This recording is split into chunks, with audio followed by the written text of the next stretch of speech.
역대 가장 부유한 야구선수 10인순위, 연봉 200억 이상, 재산 1,500억 원 넘는 사람 누구? 지금까지 메이저리그에 발을 디딘 한국인 선수는 몇 명이나 될까요? 총 28명입니다. 생각보다 많이 진출했죠? 그럼 한국 프로야구 선수가 벌어들인 연봉 총액이 가장 높은 선수는 누구일까요? 오늘은 메이저리그를 포함한 프로야구 경력에서 누적 연봉이 높은 선수에 대해 알아보겠습니다. 1. 추신수, 1926억 원. 통산 연봉 수입을 계산해보면 현재 기준 가장 많은 돈을 벌어들인 건 MLB 16년 경력의 추신수 선수입니다. 부상고를 졸업하자마자 미국으로 건너간 추신수는 마이너리그 생활을 거쳐 2005년 메이저리그에 데뷔해 시애틀, 클리블랜드, 신시내티, 텍사스에서 통산 1652경기에 출장했습니다. 메이저리그 16년 동안 누적 연봉 1843억 원을 벌었습니다. 텍사스 레인저스와 7년 1억 3천만 달러라는 대형 FA 대박을 터뜨린 영향이 컸습니다. 2021년 국내 리그 SSG로 복귀하여 3년 81억의 계약을 하며 지금까지 누적 연봉 수입은 1926억 원 정도입니다. 2. 류현진, 1600억 원. 하나 이글스에서 7시즌을 뛰는 동안 류현진은 16억 1천만 원을 벌었습니다. 2013년 LA 다저스로 건너간 류현진은 10년 넘게 MLB 마운드를 지키며 1553억 원의 수입을 올렸습니다. LA 다저스와 6년 총액 3,600만 달러 계약을 하며 2019년 절정의 기량을 뽐내며 메이저리그 전체 평균 자책점 1위, 2.32 위 기록을 달성하기도 했습니다.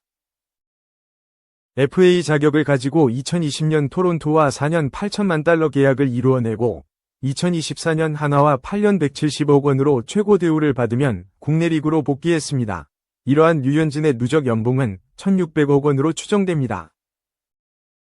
3. 이정후, 1,540억 원.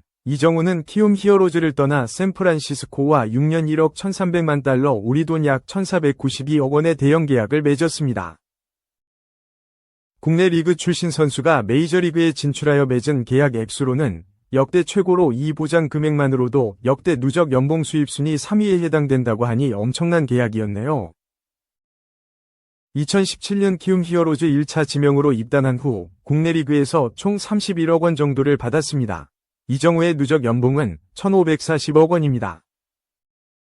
메이저리그에서의 활약이 기대되는 이정후는 조만간 통산 수입 1위에 오르는 건 시간 문제일 것이라는 의견이 다수입니다. 4. 박찬호, 1,171억 원. 4위는 한국인 최초 메이저리거 코리안 특급 박찬호입니다. 외환위기로 어려웠던 국민들에게 위안과 희망을 주었던 박찬호 선수는 1994년 데뷔해 2010년까지 총 8,545만 6,945달러, 약 1,141억 원을 수령했습니다. 텍사스 레인저스와 5년 6,500만 달러, 하나 약 769억 5천만 원, 위 대형 계약을 체결했었습니다. 1994년부터 2001년까지 다저스에서 2022년부터 2005년 텍사스 레인저스를 거쳐 샌디에이고 파드리스, 뉴욕 매츠 다시 다저스로 컴백 2009년 필라델리아 필리스, 뉴욕 양키스, 피츠버그 파이리츠를 거쳤습니다. 메이저리거 생활을 마무리한 뒤 일본 프로야구 오리스를 거쳐 KBO 리그에선 고향팀 하나 이글스에서 한 시즌을 뛰고 은퇴하였습니다. 일본에서 220만 달러와 하나 시절 최저연봉을 합쳐 박찬호의 누적 연봉 총 금액은 1,171억 원 정도입니다. 5. 이승엽, 444억 원. 이승엽은 1995년 프로야구에 데뷔해 2003년까지 삼성 라이온즈에 몸담은 라이온킹으로 삼성 라이온즈의 프랜차이즈 선수입니다. 2004년 지바롯데와 계약금 1억 엔의 계약을 하고 일본으로 떠난 그는 2006년 요미우리로 적을 옮겼습니다. 그의 41개의 홈런을 친 이승엽에게 요미우리는 이듬해 6억 5천만 엔이 연봉을 지급하고 2010년까지 매년 6억 엔이 연봉을 보장했습니다. 2012년 삼성으로 돌아온 이승엽은 3년간 삼성 라이온즈의 한국 시리즈 우승컵을 들어올렸습니다. 이승엽의 누적 연봉은 444억 원으로 추정하고 있습니다. 6. 이대호, 429억 원. 이대호는 2001년 2차 1순위에 지명돼 롯데 유니폼을 입고 프로 생활을 시작했습니다. 2006년 첫 억대 연봉에 진입한 뒤 수직 상승을 그리며 연봉을 인상했습니다. 2007년 곧바로 3억 원대에 진입했고 2011년 6억 3천만 원을 끝으로 한국 생활을 접고 일본행을 선택했습니다. 오릭스와 2년 7억 6천만 엔, 약 78억 원에 계약한 이대호는 소프트뱅크로 자리를 옮겨 2년간 12억 5천만 엔, 약 129억 원의 대박 계약을 체결했습니다. 그리고 메이저리그 시애틀과 스플릿 계약을 맺었는 이대호는 400만 달러, 약 46억 5천만 원의 연봉을 받았습니다. 2017년 다시 한국으로 리턴한 이대호는 롯데와 4년간 150억 원의 계약을 체결하면서 누적 연봉 429억 원을 달성하였습니다. 7. 김하성, 390억 원. 김하성은 2014년 KBO 리그 프로 첫 생활을 할 때 연봉은 2,400만 원이었습니다.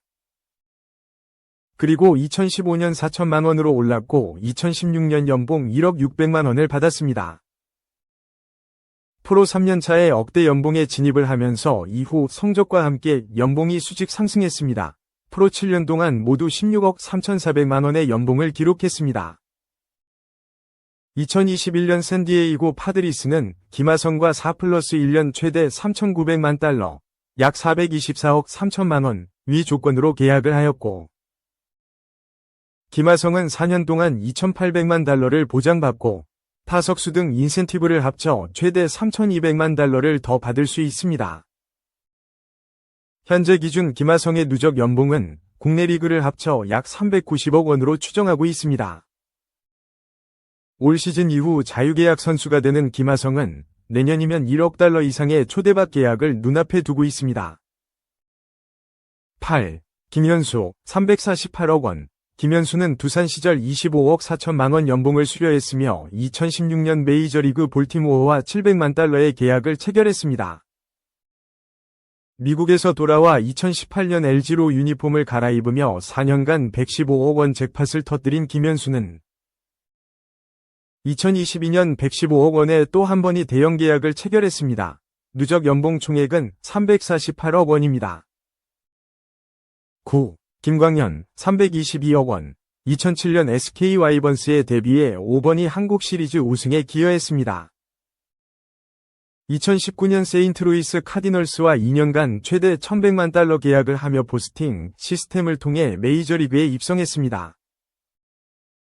2022 시즌을 앞두고 친정인 SSG 랜더스로 4년 151억의 계약을 했습니다.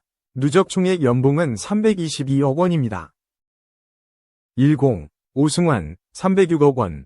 삼성의 마무리 투수로 삼성 라이온즈 통산 우승 8번 중 5번이 마무리를 장식한 선수입니다. 이후 일본, 미국 리그를 거치며 한미일 통산 1027경기에 등판하며 역대 동양인 투수 중 등판수 1위 기록을 보유하고 있습니다. 2005년 삼성 라이온즈에 데뷔한 후안신 타이거즈, 세인트루이스 카디널스, 토론토 블루제이스, 콜라라도 로키스, 2019년 삼성 라이온즈로 복귀했습니다. 누적 연봉 총액은 306억 원입니다. 이상으로 한국 야구선수 누적 연봉 순위를 알아보았습니다. 올해가 지나면 이정욱, 김하성 선수의 순위가 많이 올라가겠네요. 그래도 물가 상승률과 선수 기간을 생각한다면 박찬호 선수가 대단한 계약을 했다는 것을 새삼 알게 되네요. 2. 연봉 전부 나중에 받을게, 듣고도 안 믿겼던 충격적 제안. 이런 선수 또 없다. 다저스 슈퍼팀 만든 결심. LA 다저스 최고 경영자인 스탠 카스텐 회장은 듣고도 믿기지 않았다. 지난해 이맘때 FA 최대어 오타니 쇼헤이 30 영입전에 뛰어들었던 다저스는 그로부터 연봉 전부를 나중에 받아도 좋다는 역제안을 받고선 놀라움을 금치 못했다. 미국 USA 투데이 스포츠는 지난 6일 이하 한국 시간 오타니 특집 기사를 통해 지난 겨울 이적 과정을 조명했다. 다저스와 10년 7억 달러로 전 세계 스포츠 역대 최고액의 FA 계약한 오타니는 그중 97.1%에 달하는 6억 8천만 달러를 추후 지급받는 디퍼, 지불 유예를 넣었다. 디퍼는 구단 친화적인 계약 조건이다. 물가 상승률을 고려하면 연봉을 제때 지급받는 게 선수한테 좋다. 하지만 오타니는 지금껏 전례가 없는 97.1%의 디퍼를 감수했다. 아무리 후원 계약으로 많은 돈을 번다고 해도 말도 안 되는 조건인데 이를 오타니가 먼저 다저스에 제안했다는 사실이 더 놀라웠다. 1년 전을 떠올린 카스텐 회장은 앤드류 프리드먼 야구 운영사장으로부터 처음 그 이야기를 들었을 때가 떠오른다. 다시 한번 말해줄래? 라는 것이 나의 솔직한 반응이었다. 고 말했다. 카스텐 회장만큼 오타니의 에이전트는 네즈 발레로도 놀랐다. 발레로는 선수로서 이렇게 많은 것을 포기하는 이타적인 모습을 다신 볼 수 없을 것 같다. 지금까지 그 정도 수준의 디퍼는 없었고 업계에 큰 파장을 미쳤다. 오타니는 구단에 피해를 주지 않는 것이 매우 중요했고 연봉의 전부 또는 일부를 나중에 받으면 어떨까? 난 재정적으로 괜찮다는 말을 했다. 고 떠올렸다. 이어 발레로는 궁극적으로 다저스가 매해 경쟁력을 갖추고 좋은 선수들을 영입해 우승 수준의 팀을 구성하는 것이 오타니에겐 중요했다. 그는 비전을 갖고 있었고 그 비전은 모두 실현됐다. 고 말했다. 오타니가 연봉의 대부분을 나중에 받기로 하면서 다저스는 페이롤, 팀 연봉 총액의 여유가 생겼다. 디퍼에 의해 오타니의 사치세 기준 연봉은 7천만 달러에서 4,600만 달러로 낮게 잡혔다. 여유 공간이 생긴 다저스는 템파베이 레이스 에이스 타일러 글래스노우를 트레이드로 데려와 5년 1억 3,650만 달러에 연장 계약했고 FA 투수 최대어 야마모토 요시노부를 12년 3억 2,500만 달러에 영입했다. FA 외야수 테오스카 에르난데스도 1년 2,350만 달러에 잡으며 투타에서 전력 보강을 제대로 했다. 그 결과 이적 첫 해부터 오타니는 월드시리즈 우승 트로피를 품었다. 오타니는 확실히 보람있는 일이었다. 마크 월터 등 구단주들, 프리드먼 사장과 함께 최고의 팀을 만들겠다고 서로 약속했다. 월드시리즈 우승을 했으니 서로 약속을 지킨 셈이다. 지금 다저스가 구장을 리모델링, 클럽하우스 1억 달러 투자하고 다른 선수들과 계약하기 위해 더 많은 자금을 투입하고 있는 것으로 안다. 우리 모두가 월드시리즈 우승에 기여했다는 사실에 보람을 느낀다. 고 큰 의미를 부여했다. 오타니가 큰 결심을 하면서 다저스는 슈퍼팀을 구축할 수 있었다.